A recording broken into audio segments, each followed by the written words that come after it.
안녕하세요. 정신건강의학과 전문의 김재욱입니다. 오늘은 지난 시간에 이어서 불면증의 약물치료 버전인데요. 각각 약을 살펴보면서 조금만 더 구체적으로 하겠습니다. 언제나 이것보다 짧게 하려고 하는데 시간 조절이 요즘은 참 안 되네요. 그렇다고 해서 분량을 늘리기도 좀 애매해서 일단은 한번 진행해 보도록 하겠습니다. 여러분은 2배속으로 들으시면 되니까요. 아까 말씀드린 1번 제트드럭입니다. 졸피신, 스틸록스, 엑스조피클론, 졸피뎀 이런 약들이 제트드럭입니다. 이제 보통 수면제 하면 생각하는 그런 약들이고 효과 굉장히 좋고 저는 선호합니다. 용법은 급성기 불면, 발생한 지 2주가 되지 않는 갑작스러운 불면, 시차적으로 생각하시면 됩니다. 내가 미국 가는데 언제나 나 거기서 일주일 정도는 고생해요 하는 경우에는 일주일치 처방을 해드려요. 시차 적응이 빠르게 되거든요. 서방형 제제는 수면 유지나 조기 각성에도 효과가 있습니다. 중간에 깨시거나 내가 원하는 시간보다 거의 2시간 이상 일찍 일어나시게 되는 경우에는 이 약을 먹게 되면 효과가 있습니다. 서방형 제제가 어떤 뜻이냐면요, 동일한 성분이더라도 약이 한꺼번에 풀려 나오는 게 있고 약이 천천히 나오는 게 있습니다. 그래서 천천히 나오는 약들 같은 경우에는 지속시간을 7시간으로 계산을 합니다. 그래서 내가 아침 7시에 일어나고 싶다면 적어도 12시 이전에 드셔야 되는 거죠. 약이 빠르게 이제 퍼져나오는 것들은 지속시간이 그리 길지 않습니다. 5시간 정도. 그래서 내가 7시에 일어나고 싶다면은 새벽 2시 전에만 먹으면 되기는 하는데요. 이게 사실 그날그날 사람마다 컨디션에 따라서 다르기도 하고 체구가 큰 분, 작은 분, 술을 좋아하는 분, 좋아하지 않는 분에 따라서 차이가 제법 있어서 처음에 이제 약을 고정된 시간에 드시게 하고 아침에 일어날 때 컨디션에 따라서 약을 더 늦게 드시라 설명해드리기도 하고 약을 더 먼저 먹으셔야 될 것 같다. 또는 서방형 제제가 지속시간이 너무 길게 나면 지속시간이 짧은 약을 드리게 되면 지속시간이 그건 거의 서방형 제제 정도로 이제 길어지는 경우도 있습니다. 그런 식으로 하나하나 조금씩 조정을 해야 하는 것이 정상입니다. 장점은 내성이 덜하고 수면 구조를 망가뜨리지 않습니다. 내성에 관해서는 사실 정말 얘기가 많은데요. 이 약은 효과가 좋고 내성이라고 하는 게 약을 오랜 기간 먹어도 이 약의 효과가 달라지지 않는다는 얘기예요. 그런데 실제로 내성이 생기는 것처럼 느껴지는 약 중에 하나입니다. 앞서도 한번 말씀드렸지만 이 약을 먹는다는 건 결국 시간을 버는 겁니다. 시간을 벌어서 약이 나를 재워줄 때 내가 내 수면에 방해가 되는 것들을 끊어야 돼요. 대표적인 건 4개는 술, 담배, 커피, 잠자리에서 스마트폰 사용 이 4가지인데요. 본인의 생활 습관, 수면에 방해가 되는 생활 습관들을 개선하지 않으면 약의 효과는 언젠가는 한계를 맞게 되고 그것을 약이 내성이 생겼다고 표현하시는 경우가 굉장히 많습니다. 실제로는 약이 내성이 생긴 게 아니라 나의 건강하지 않은 행동 패턴이 약을 이긴 겁니다. 수면 구조를 망가뜨리지 않아서 실제로 수면 검사를 할 때 내가 낯선 곳에서 잠을 자기 때문에 잠이 잘 안 올 것 같습니다 하는 경우 이 약을 처방을 해드려요. 구조를 망가뜨리지 않는다는 것은 깊은 잠을 못 자게 방해하는 류의 수면제들도 있거든요. 근데 그렇지 않는다는 의미입니다. 단점은 1번은 사회적 편견입니다. 조피뎀을 먹는 것을 마치 마약을 먹는다는 느낌으로 숨어서 복용하시는 경우 제법 있습니다. 정상적으로 처방받고 복용하는 건데 아무래도 신경을 많이 쓰시더라고요. 또 수면 중 행동장애 발생 시는 평생 금기입니다. 수면 중 행동장애가 뭐냐면 큰 문제 없었는데 위에 언급한 졸피신, 졸피뎀, 스틸록스, 엑스조피클론을 먹었더니 내가 깨어나 보니까 카톡했더라. 근데 별 의미가 없었다. 다들 웃고 넘겼다. 또는 전화했더라. 전화해서 그냥 술잔 소리 했다더라. 다들 웃고 넘겼다. 이거 앞으로 이 제트럭에 해당되는 것들을 드시면 안 되는 겁니다. 수면 중 행동장애가 몇 년 전에 한 번 더 강화가 됐어요. 이 행동장애가 그런 식으로 이제 간단한 행동이 나오다가 복잡한 행동이 나오기 시작할 수 있는데요. 그 복잡한 행동 중에 대표적인 것이 현관문 열고 나가기입니다. 큰 사고가 나겠죠. 그래서 그런 일이 생기게 되면 주治선생님께 상의를 하고 중단하시는 걸 권해드리고요. 그 밖에 가장 이상하다고 느끼시는 것은 이 약을 먹으니 야간에 내가 뭔가를 엄청나게 먹어요. 근데 기억 없어요. 흔적 보니까 내가 먹은 건 맞아요. 어플 보니까 내가 시킨 건 맞아요. 이겁니다. 이건 역시 수면 중 행동장애입니다. 수면제로 인해서 만들어진 거죠. 즉시 중단하고 다시 드시면 안 되는 겁니다. 또 수면 무호흡 진단 시 금기입니다. 수면 무호흡을 악화시킬 가능성, 아까도 이제 근이완 효과가 있는 수면제들은 피하는 게 좋다고 설명을 해드렸죠. 그 가능성 때문에 진단을 받은 경우에는 이 약들을 드시지 않는 것을 권해드립니다. 자, 항구란제, 벤조디아자핀 계열의 약들입니다. 트리아졸람, 로라반, 데팍스, 브로마제판, 루나판 이런 약들이 벤조디아자핀 계열의 수면제라고 생각을 하시면 돼요. 마찬가지로 급성기 불면, 시차 적응에 사용을 합니다. 지속시간이 길어서 수면 유지 또는 조기 각성이 문제가 있을 때 유리. 그래서 이런 부분들은 앞에 이제 제트럭이랑 거의 비슷하죠. 장점은 앞의 약에 비해서 부작용이 덜 합니다. 그리고 심리적 부담이 덜하죠. 왜냐면 이런 약들은 일반인들은 거의 모르시거든요. 부작용이 덜한 것이 장점이기는 한데 그렇다고 해서 수면 중 행동장애가 나타나지 않는 것은 아닙니다. 트리아졸람, 루나팜 같은 경우에는 수면 중 행동장애가 나타나는 경우가 종종 있고 마찬가지로 한평생 동안 다시는 그 약을 드시지 않는 것을 권해드립니다. 아까 앞에 설명해드린 것과 같은 이유예요. 단점은 주관 졸음 그리고 내성입니다. 실제로 항불안제 계통의 약들이 약으로 인한 내성은 더 빨리 생깁니다. 그래서 내성이 안 생기는 분들도 있지만 빠르게 생기는 분들도 있어서 이런 경우에는 이 약들이 아닌 다른 계통의 약으로 이제 바꿔서 처방을 해드리거나 반복해서 말씀드리지만 수면 상태를 개선하기 위한 본인의 삶을 변화시키라고 권고를 합니다. 또 잠이 들기는 하지만 얕아집니다. 그러면 딱 이런 반응이에요. 중간에 안 깼는데 아침에 일어나면 피곤해요가 됩니다. 3단계 수면까지 들어가야 될 수면이 2단계 수면까지 들어가고 더 깊게 못 들어가는 현상이 발생하는 거예요.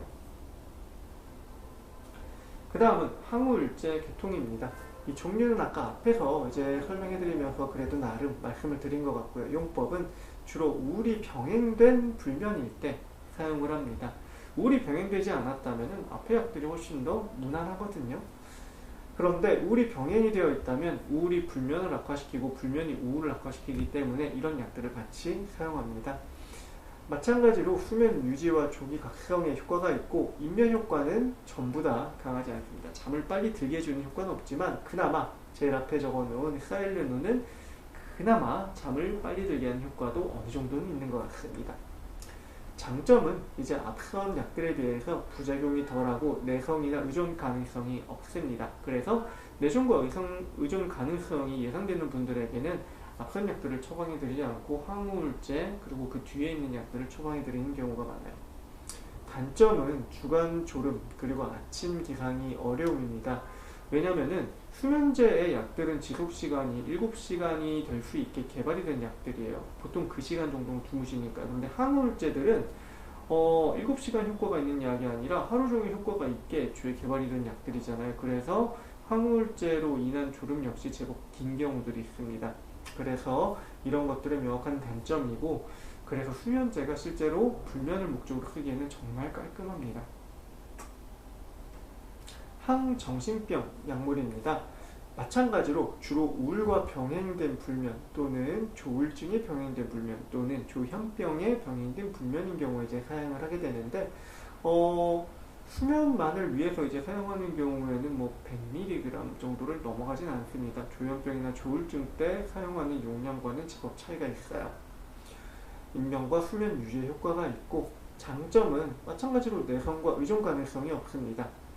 단점은 사실 가장 많이 싫어하시는 단점입니다. 체중 증가. 그래서 이 약을 자기 전약으로 처방을 해드릴 때는 설명을 좀 해드려요. 이 약을 어쩔 수 없이 사용하는 거다. 체중 증가가 있는 약을 쓸 때는 보통 정말 어쩔 수 없을 때 쓰는 겁니다. 체중을 늘려주세요 하시는 경우는 거의 없거든요. 그래서 이런 부작용이 있지만 이것 말고 대안이 없기 때문에 어쩔 수 없이 이 약을 사용하겠습니다. 우리 되도록이면 빨리 이 약 끊어봅시다. 이렇게 설명을 하고 시작을 해요. 멜라토닌 처방전입니다. 이 약은 전고, 위상지연형, 이제 올빼미 타입이라고 하죠. 그리고 식사량이 적은 분들에게 효과가 괜찮습니다. 아마 1번과 2번은 그럴 수 있겠다 칠 거예요. 왜냐면은 나이가 드시게 되면 머리에서 원래 생성되는 멜라토닌 자체가 그 고저가 좀 덜해지기 때문에 약물 반응도 썩 좋지는 않습니다.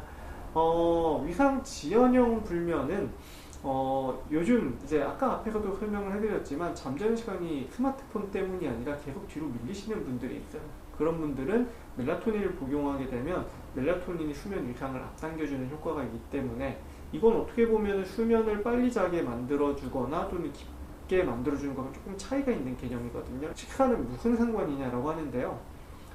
정말 비건식이 하시는 분들은 불면이 생깁니다. 멜라토닌의 재료가 주로 유제품, 고기류에 들어있습니다. 그런데 정말 비건을 하시게 되면 그 재료, 필수 아미노산은 다른 음식에서 합성이 되지 못하는, 그러니까 체내에서 합성이 되지 못하는 것을 필수 아미노산이라고 하는데 그것을 섭취하지 않게 되면 몸에서 스스로 만들어낼 수가 없어요. 그걸 만들어내지 않게 되면 멜라토닌이 고갈이 되고 멜라토닌이 없게 되면 저녁에 졸리질 않게 됩니다. 그래서 비건이다 하시면 불면 문제를 한번 확인해보고 불면 문제가 있다고 하면 호박씨 같은 그 씨앗류를 드시게 강력하게 권해드립니다. 약물 치료하기 전에 권해드리는 경우도 있고 멜라토닌 소방종 처방해드리면 반응되기 좋거든요. 그 상태에서 이거 끊고 싶으시면은 씨앗 좀 드셔주세요. 이렇게 얘기하는 경우도 있습니다. 수면 유지와 조기 각성에 효과가 있고 입면 효과는 강하지 않습니다. 그래서 서방용 멜라토닌 지속 시간이 제법 긴 경우들이 있습니다. 7시간이 아니라 8시간, 9시간 되는 경우 있는데 그런 경우에는 내가 아침에 일어나야 되면 이분이 원래 주무시는 시간이 12시라 하더라도 저녁 10시에 드시라고 설명해 드린 경우도 있어요. 왜냐면 이 약은 먹고 일상생활이 거의 가능합니다. 약간 나른하고 피곤해지긴 한데 큰 문제 없거든요. 그러면은 실제로 10시에 약을 먹으면 지속시간이 7시간보다 길어지더라도 아침에 일어나는 게 조금 더 개운해지는 거죠. 장점은 내성과 의존 가능성이 없다는 거고요. 단점은 비급여입니다. 즉 가격이 비쌉니다. 이 문제 때문에 해외 직구로 구입을 하시게 되는데 건강기능 멜라토닌과는 다른 약으로 생각을 하시는 게 이제 이해하시기가 더 편할 것 같습니다.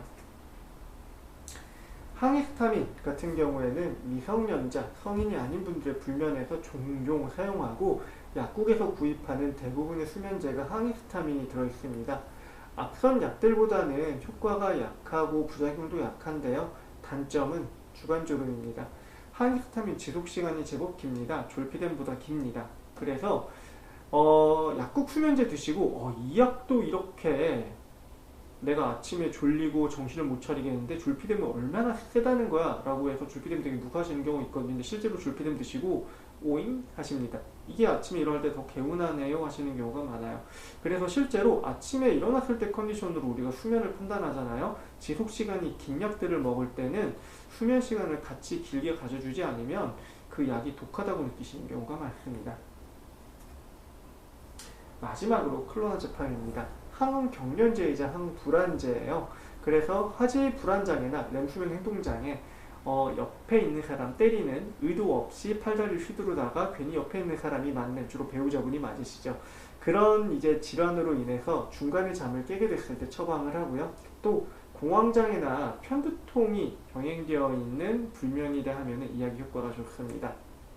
수면 자체에는 직접적인 효과가 크지 않습니다. 그래서 낮에 이 약 먹고 활동하시는 경우도 있다고 설명을 해드렸었죠. 그래서 이런저런 약을 다 써봤는데 수면 검사를 받으실 수 있는 상태는 아니고 그런 경우에 클로나제팜이라고 하는 약을 한번 시도를 해봅니다. 시도를 해보고 이 약이 효과가 좋다면 반대로 이런 질환들을 의심하기도 합니다. 장점은 하지불안장애 등으로 인한 불면에 정말 효과가 좋습니다. 단점은 다른 불면에는 거의 효과가 없습니다. 자, 오늘은 다양한 약에 관해서 조금 더 구체적으로 설명해드렸습니다. 본인이 드시고 있는 자기전 약이 딱 한 알인 경우도 있지만 종류가 여러 알인 경우도 있어요. 분명히 이런 것들이 섞여 있을 겁니다. 그래서 내가 먹는 약이 어떤 효과 때문에 처방이 됐고 또 어떤 약 때문에 어떤 문제가 생기는지도 한번 스스로 생각해 보셨으면 좋겠습니다. 그러면 오늘 여기까지 하도록 하겠습니다. 감사합니다.